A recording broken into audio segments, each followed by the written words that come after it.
Ah, et c'est parti. Salut à tous, Yo salut yo yo. Banane. Yo yo yo, salut salut salut à tous. On essaie de s'ambiancer, on essaie de s'ambiancer.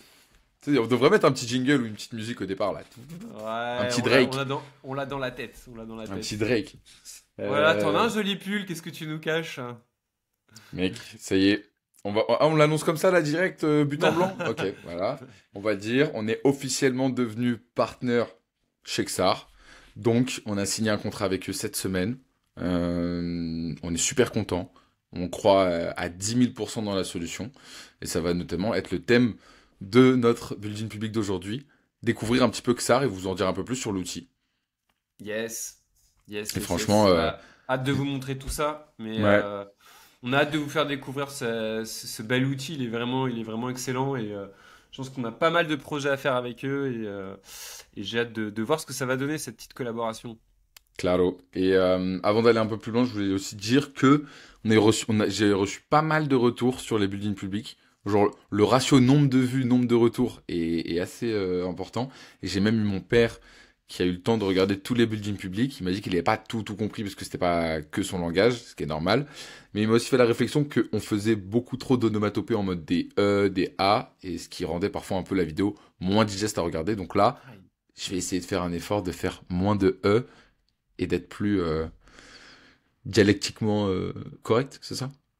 Ouais, comme à la radio, Voilà, efficace, précis, ça va finir en difficile. ASMR comme as. Bon allez, c'est parti, on enchaîne les actions de la semaine.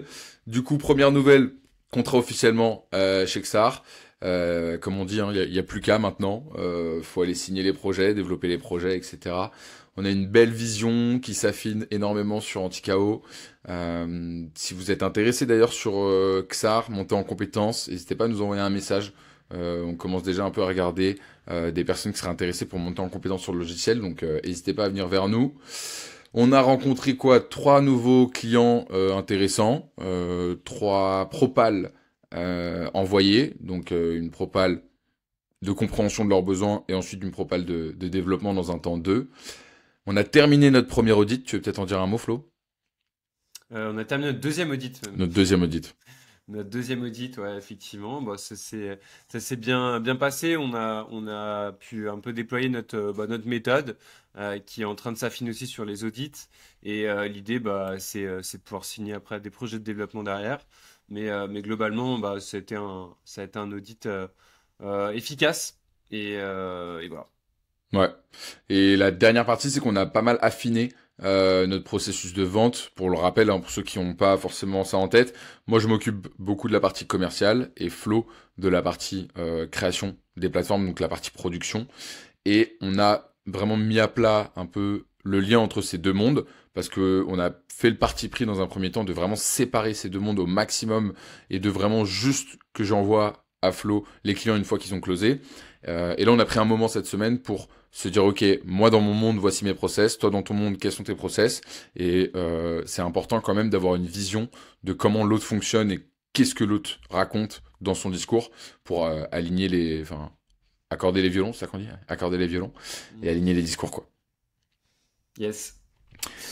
Les chiffres, Les je chiffres commence de par la mon semaine. pôle du coup. En termes de Vas-y. sales, le but ça c'est vraiment de rester dans le réel et d'être factuel.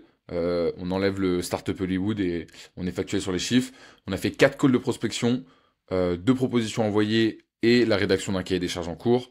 On a un call avec un partenaire qui en gros fait un peu comme nous et qui souhaite nous renvoyer des leads. Donc ça c'est toujours assez intéressant, même s'il faut faire attention dans les passations de projets comme ça parce que encore une fois on n'a pas tous les mêmes méthodes.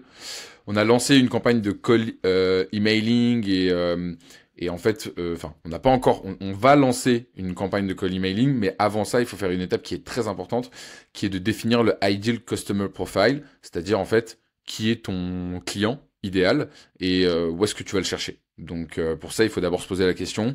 Et là, nous, on commence à avoir un peu de data en termes de lead et en termes de clients qu'on a signés pour se dire, ok, quelle est la typologie des clients qui nous intéressent et comment on va aller les contacter.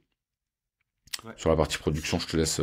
Sur la partie prod, bah voilà, hein, donc on a terminé le deuxième audit comme on vous l'a dit et on a avancé sur la plateforme interne qu'on est en train de développer pour nous. Donc c'est à la fois un outil interne et un espace client. on va vous faire une petite démo. On a quasiment bouclé le projet et donc ça sera l'occasion de vous montrer comment fonctionne XAR. Voilà. Et après, on a travaillé un peu sur la partie marketing, mais là, on a été assez timide cette semaine. On a fait deux petits posts LinkedIn avec des retombées. Alors moi, de mon côté, j'ai pas eu de retombées concrètes. Toi, je crois que tu as eu juste ce call avec ce partenaire, c'est ça? Ouais, Euh, avec le qui partenaire, je a... l'ai même eu avec le building public. Avec la vidéo building public, Hmm. ok. Mais Super. ça pour le coup, ça rentre dans la catégorie du personal branding. Donc, c'est plus dur de se dire, ok, je fais un post LinkedIn, j'ai tant de leads. Mais par contre, c'est un mécanisme qu'il faut mettre en place parce que derrière, on vous identifiera à ce que vous faites et ce sera beaucoup plus simple pour le recrutement, les sales, etc. Ouais. Ouais, bien sûr. Et puis, bon, c'est un jeu long terme, hein. Souvent, ce qui se passe, c'est que les gens, en fait, suivent pendant des mois ce que vous publiez sans interagir. Et puis, un jour, ils vont venir vous contacter parce que le besoin est plus concret de leur côté. Et voilà, c'est un jeu long terme, on le sait très bien. Hmm. Et donc, voilà. Mais on avait pour ambition de publier un peu plus. On s'est fait un peu prendre. Enfin, toi, tu as publié énormément, hein, mais c'est surtout moi qui aimerait publier un peu plus. Et il faut que j'arrive à m'organiser pour y arriver.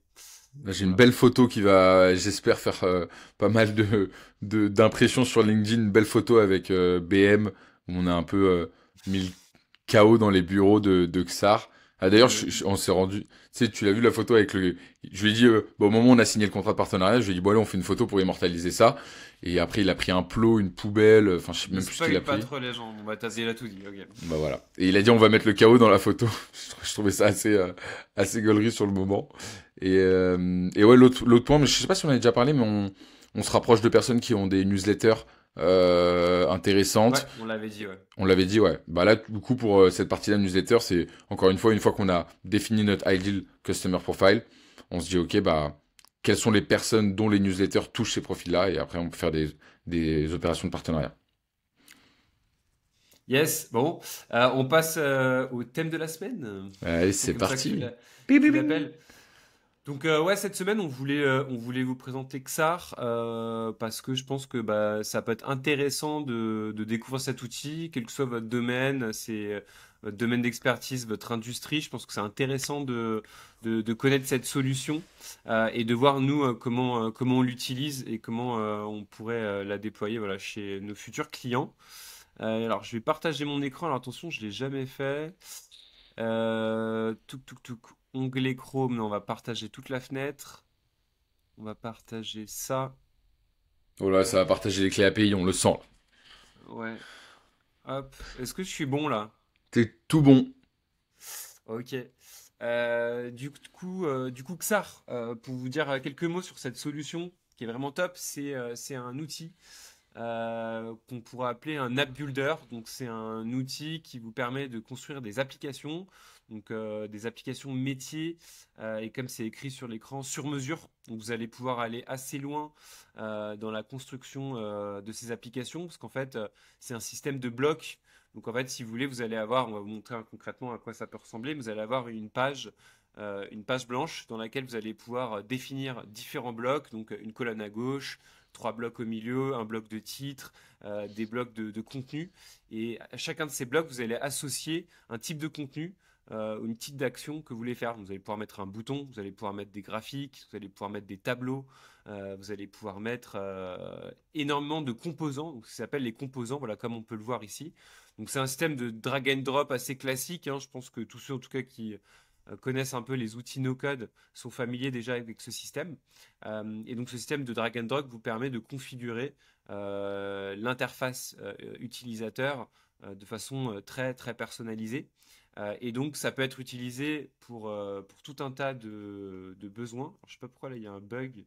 Normalement, Il y a un gain. Ouais. c'est revenu. Alors, vous pouvez l'utiliser pour tout un tas de besoins.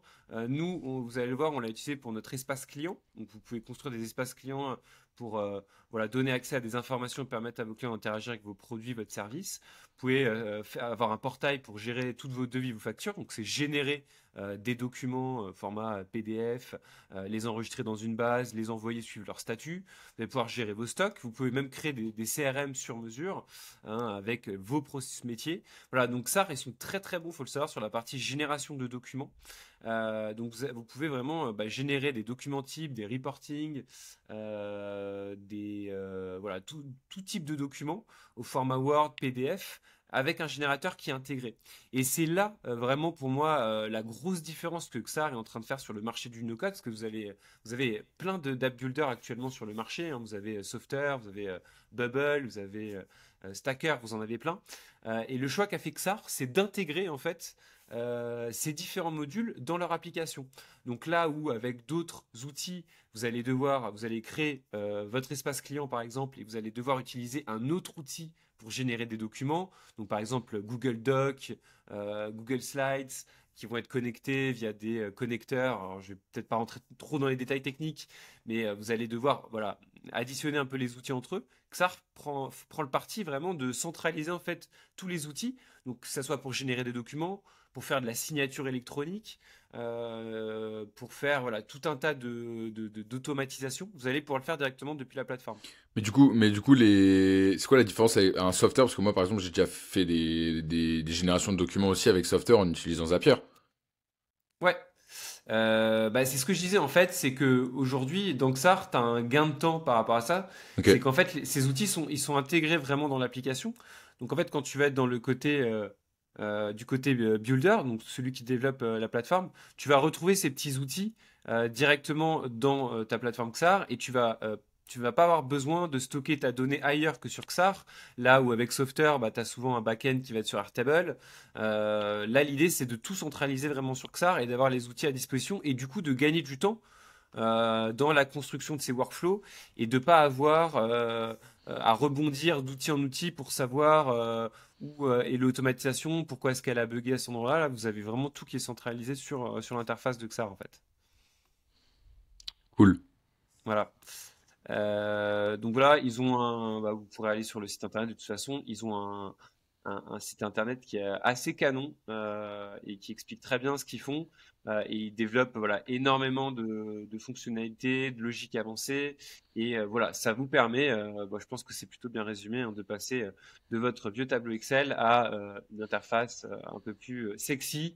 Et surtout, ça va vous permettre de gagner beaucoup de temps dans la gestion de vos données, dans l'automatisation de tâches, dans la collaboration avec vos équipes. Voilà. Attends, t'es passé vite là, mais je crois que c'est un peu les pierres angulaires quand même de Xar. On peut peut-être en dire un mot là sur justement juste au-dessus. Ça? Non. Ah, Ce qui fait quand même là. oui. Tous ces points-là, c'est bon, y a pas tous beaux. Beau, c'est un peu des petites blagues de BM placées. BM, c'est le CEO de Xar. C'est des petites blagues de BM placées sur le site. Il s'est fait un peu plaisir, il a raison. Mais je pense que le côté, en fait, Xar aujourd'hui, c'est pas juste pour les startups. Là où Softair, il y a quand même beaucoup de startups qui l'utilisent. Xar, aujourd'hui, c'est une solution qui peut être mise en place chez des L'Oréal, chez l'armée, tout simplement. Enfin, il y a des gros clients qui l'utilisent. Pourquoi? Parce que c'est français, parce que c'est robuste, parce que c'est RGPD compliance, et ils ont même la norme ISO 27000, c'est ça? 27000 quoi? Ouais, je la connais pas par cœur, mais les données sont bien sécurisées, bien en Voilà, France. Ouais. exact.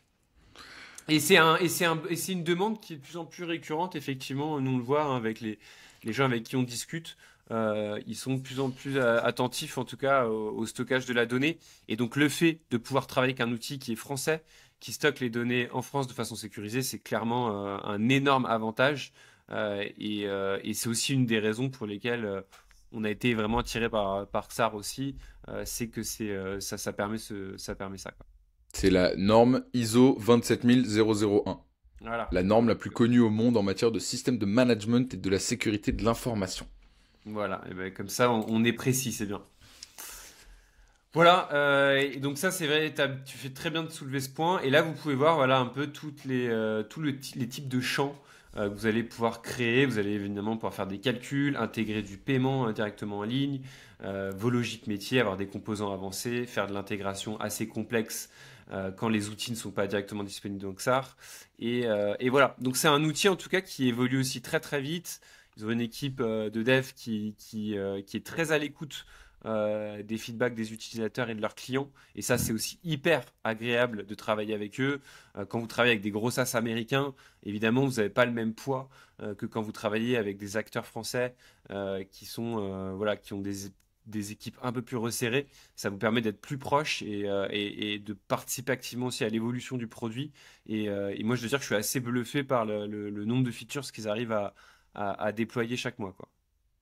Ouais, c'est vrai que ça, c'est un point qui remonte souvent et ils disent justement, la plupart des clients, ils disent que, parce qu'il y a beaucoup de personnes qui intègrent XAR par eux-mêmes et qui passent pas par une agence. Et ces personnes-là disent que c'est vrai que c'est très agréable d'avoir des gens disponibles sur le Discord et que le seul défaut qu'ils ont pu mettre en avant, c'est le fait que XAR se complexifiait de jour en jour parce qu'il y avait tellement de nouvelles features qui fait que parfois il y a tellement de nouvelles fonctionnalités qu'on peut rajouter qu'ils n'ont pas le temps de suivre les nouveautés. Donc c'est un bon problème. Ouais, ouais, c'est un bon problème, effectivement. Donc voilà pour le petit tour d'horizon. Je sais pas si tu voulais rajouter quelque chose, Pierre, avant que je passe sur une autre démo. On veut voir On veut de voir. l'interne. Alors, on va vous montrer un petit exemple d'espace client qu'on a développé. Alors, c'est une V1, hein, donc on est sur quelque chose d'assez simple, mais ça va permettre de vous projeter. Donc là, je vous montre actuellement l'espace client donc, de nos clients chez Anticao qui vont pouvoir consulter quand ils vont signer des missions avec nous. Donc l'idée, c'est d'avoir créé un dashboard qui permet plusieurs choses, mais la principale, nous on pense que quand on travaille avec une agence de développement, ce qu'on veut savoir, c'est surtout quelles sont les actions qui sont menées par les équipes et comment ils travaillent et comment le projet avance. Donc nous, quand on travaille avec nous, vous avez un système de crédit. Donc vous achetez des packs d'heures hein, qui vous donnent accès à des crédits, d'accord. Ces crédits vont être utilisés pour faire les différents développements. Donc là, le client, quand il va se connecter sur son interface, il va directement voir combien il a acheté de crédit, d'accord, durant sa phase d'onboarding. Il a aussi la possibilité de le recharger, on verra. Combien on a utilisé de crédit, donc ça, c'est le nombre d'heures pour lesquelles on a travaillé sur ce client, d'accord. On va voir le détail en dessous. Et donc après, on a le calcul restant qui est la différence entre ces deux nombres. Et donc là, ce qui est intéressant, c'est que le client, donc sur son dashboard, il va pouvoir avoir un suivi de toutes les prestations et de tous les développements qu'on a fait pour son compte. Donc là, je vous ai mis un exemple faux, entre guillemets, pour juste faire une démonstration. Donc là, on va avoir un historique voilà, des sessions de travail qu'on a fait, donc un paramétrage de base de données, la création des user stories, avec la durée, et donc ici la durée totale qui ont été faites, le type de prestation. On va pouvoir, évidemment, quand on aura plus de données, filtrer toutes ces informations en fonction de ce qu'on veut rechercher. Et après, on va pouvoir consulter le détail. Ici, en ouvrant la fiche, on va avoir un détail sur la session de travail. On va pouvoir retrouver les horaires, qui a fait cette session de travail, quels sont les outils qu'il a utilisés pour le faire. Et on a une case commentaire pour un peu mieux comprendre voilà, ce qui a été fait. On va rajouter, je pense, après au fur et à mesure, peut-être d'autres données, peut-être une petite vidéo. On peut imaginer plein de choses. Mais là, déjà, l'idée, c'est d'avoir une vision globale sur l'avancement du projet. À partir d'ici, le client, donc, il a plusieurs possibilités. Donc, il peut consulter ses rapports. Il va pouvoir aussi recharger son compte. Donc, recharger son compte, c'est, il a aujourd'hui acheté 50 crédits. Si on arrive à épuisement des crédits, il va pouvoir directement depuis la plateforme, donc recharger ses crédits. Donc, il va arriver sur une interface ici, il va pouvoir racheter des crédits. Donc, il a différents packs, 10 heures, 50 heures, 100 heures. Il va sélectionner le pack qu'il souhaite acheter et ensuite il va être redirigé vers une procédure de paiement. Il va pouvoir payer par virement directement en ligne. Donc voilà. Donc ça, bon, je vais pas forcément montrer tout ce processus qui sort un peu de ce qu'on voulait montrer aujourd'hui. Ensuite, on a la possibilité de planifier un call avec nous. Donc là, c'est simplement un petit lien externe vers notre Z-Call. Bon, c'est toujours utile. Si c'est pour planifier un call de 15 minutes, ça permet de prendre rendez-vous rapidement avec nous. Voilà, bon, ça met un petit peu de temps à charger. Ça, tu penses Ensuite, qu'on peut le mettre tu penses que c'est réalisable interne la plateforme que ça? Un ouais, espèce de... si Genre Z-Call, synchronisé avec Google. ouais, c'est possible. Là, c'était pour aller un peu plus vite, effectivement. J'ai mis ce bouton comme ça, mais je pense qu'on pourrait même l'embed directement, en fait, le Hmm. calendrier dans un onglet. Si Zcall l'autorise, je sais que Calendly l'autorise, donc je vois Oui, pas oui. pourquoi Zcall le ferait pas. Moi, tu fais un Euh, iframe. voilà. Hmm. C'est tout à fait possible aussi de le faire. Peut-être dans une page séparée pour pas alourdir ça, mais effectivement, c'est tout à fait envisageable de le faire. On aurait pu le faire comme ça.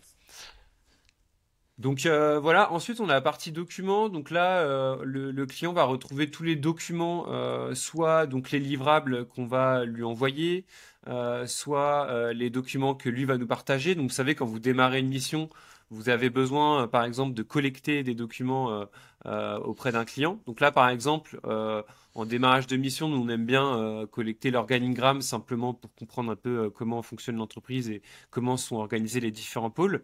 Eh bien, le client, quand il va faire son onboarding, on va l'inviter à nous envoyer ses documents. Donc ici, on voit qu'il lui reste un document envoyé. Et donc, il va pouvoir ici cliquer sur ce bouton qui va l'inviter tout simplement à joindre son document. Donc, il va pouvoir soit uploader un fichier ici, soit ici rentrer une URL, ajouter éventuellement un commentaire s'il y a besoin et cliquer sur envoyer le document. Et le document donc va automatiquement venir se greffer dans la liste des documents qui sont stockés dans la plateforme. Voilà. Je Et vais prendre, je vais prendre je n'importe trouve que quoi. ça, c'est incroyable. Ouais. Donc là, il y a tout un tas d'automatisations qui sont faites. Et donc le client, il va joindre son document. Il va cliquer sur envoyer le document. Et on voit que du coup, le document n'est plus envoyé, il est bien stocké ici dans les documents qu'on a reçus. Ça a été bien classifié ajouté par le client. Et nous, côté interne, côté agence, on va pouvoir consulter le document ici, donc retrouver la fiche du document, voir quand est-ce que le document a été ajouté. Et surtout, après, évidemment, on va pouvoir le télécharger en un clic en cliquant ici. Donc ça permet de gagner énormément de temps dans la gestion des documents. Je pense qu'il y a pas mal d'agences et de boîtes qui sont confrontées à ça. Ouais, et là, ce que tu as montré, c'est hyper intéressant parce que on comprend qu'en fait, le simple fait d'avoir appuyé sur envoyer le document, ça a en fait déclenché, et c'est ça la beauté de XAR, c'est que ça a déclenché des parcours, ce qu'ils appellent des parcours. Et en fait, ces parcours-là ont notamment ajouté le tag, on a enlevé le à envoyer, on a supprimé, on a mis 0, ça a ajouté un +1 à tous les documents. Et en fait, il y a plein de d'actions comme ça en mode parcours qui se font à travers juste un clic. Ça, pour Exactement. le coup, c'est... Voilà. Ouais.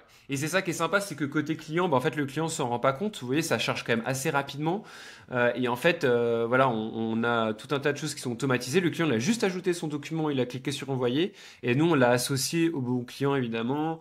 Et on a donné le bon tag et tout. Donc, t'as raison, c'est ce qu'on voit pas, en fait. C'est là où la magie est intéressante. Et il faut imaginer que côté agence, c'est un gros gain de temps parce que si vous demandez à chaque fois 5 ou 10 documents, bah là, voilà, vous avez une interface assez fluide et assez compréhensible pour l'utilisateur.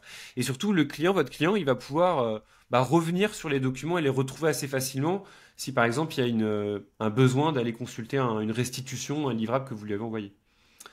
Donc voilà, il y a la possibilité évidemment, bon là je le mets pas, j'en parle pas, hein, mais de rechercher le document par mots-clés, de filtrer encore une fois, de les exporter en masse. Voilà. Alors, dans la même logique, bon, c'est une interface qui ressemble un peu, mais on a la gestion des factures. Donc ici, dès qu'un client va nous acheter un pack, il y a une facture qui va être générée. Et cette facture, ensuite, elle va être stockée ici. Donc le client peut retrouver toutes ses factures, voir s'il a des factures qui sont à régler, qui n'ont pas été payées qui n'ont pas encore été payées. Et il peut ici récupérer, télécharger toutes ces factures, donc ils sont tout le temps disponibles en temps réel. Donc ça, voilà, donc ça fonctionne à peu près comme les documents, sauf que c'est vraiment pour les factures. Et puis après, vous avez une petite interface Mon compte où là, le client, bah, il va tout simplement pouvoir mettre à jour ses informations personnelles. Donc ça peut être important. Et surtout, ces informations de facturation. Donc si pour une raison X ou Y, l'email de comptabilité qui doit recevoir les factures a changé. Alors j'ai mis Pandora, hein, mais c'est vraiment pour l'exemple. Hein, on travaille pas avec Pandora. Hein, si quelqu'un de Pas Pandora encore. nous regarde, pas encore en tout cas. On va dire voilà, l'email a changé, c'est pandora.fr. Eh bien, il va venir en toute autonomie modifier cette information et, euh, et en fait la modification va se faire dans la base de données. Voilà. Et on va avoir l'information qui va être mise à jour et surtout nous quand on enverra des factures, quand on va émettre des factures, bah, automatiquement elles atterriront sur le bon email. Donc voilà, c'est un autre exemple de ce qui est possible de faire, c'est de donner un peu la main à vos clients sur sa donnée, sur leurs données, et de leur donner la possibilité de la mettre à jour quand c'est nécessaire. Alors là, on est sur des exemples très basiques, information personnelle, information de facturation, mais on peut imaginer des choses beaucoup plus complexes en fonction de votre industrie. Ah, je pense que c'est Voilà. déjà ultra complet, hein. Bah écoute, C'est une très ouais, belle. je pense qu'on peut sortir, voilà. Qu'est-ce que t'en penses? Tu l'as un peu découvert en fait, je te l'avais pas vraiment montré. C'est vrai que je n'avais pas vu la dernière version, en effet, de ça. Bah, en vrai, j'ai trop hâte de l'utiliser. Je pense que c'est le meilleur moyen de vendre XAR, c'est de l'utiliser au quotidien et de faire des démos aux clients. Donc ouais, j'ai bien hâte de l'utiliser. Et plus ça avance, plus je me dis que vraiment l'outil, il est incroyable. Et bon, on va pas vous dévoiler tous les secrets, mais on a pas mal parlé avec les équipes et il y a des très très belles nouvelles features qui N'en dis arrivent pas plus. et on est Je... super content. Ouais. Non, non, voilà. Bon, je trouve ça bien de pousser cette solution. Je pense qu'elle mérite d'être connue, d'être plus connue parce qu'elle est évidemment connue, mais je pense que voilà, c'est bien de la pousser et de montrer ce qu'il est possible de faire. Et voilà, on vous montrera surtout parce que ce qui est intéressant, c'est le côté outil interne. Là, on a montré l'espace client, mais il est connecté à un outil interne que nous on utilise avec un pipe commercial, avec tout un tas d'outils qui vont nous aider au quotidien. Et on va faire un peu le challenge de piloter. Notre boîte avec cette solution, puisqu'on va être des coordonnées bien chaussées. On vous montrera voilà, cette interface prochainement.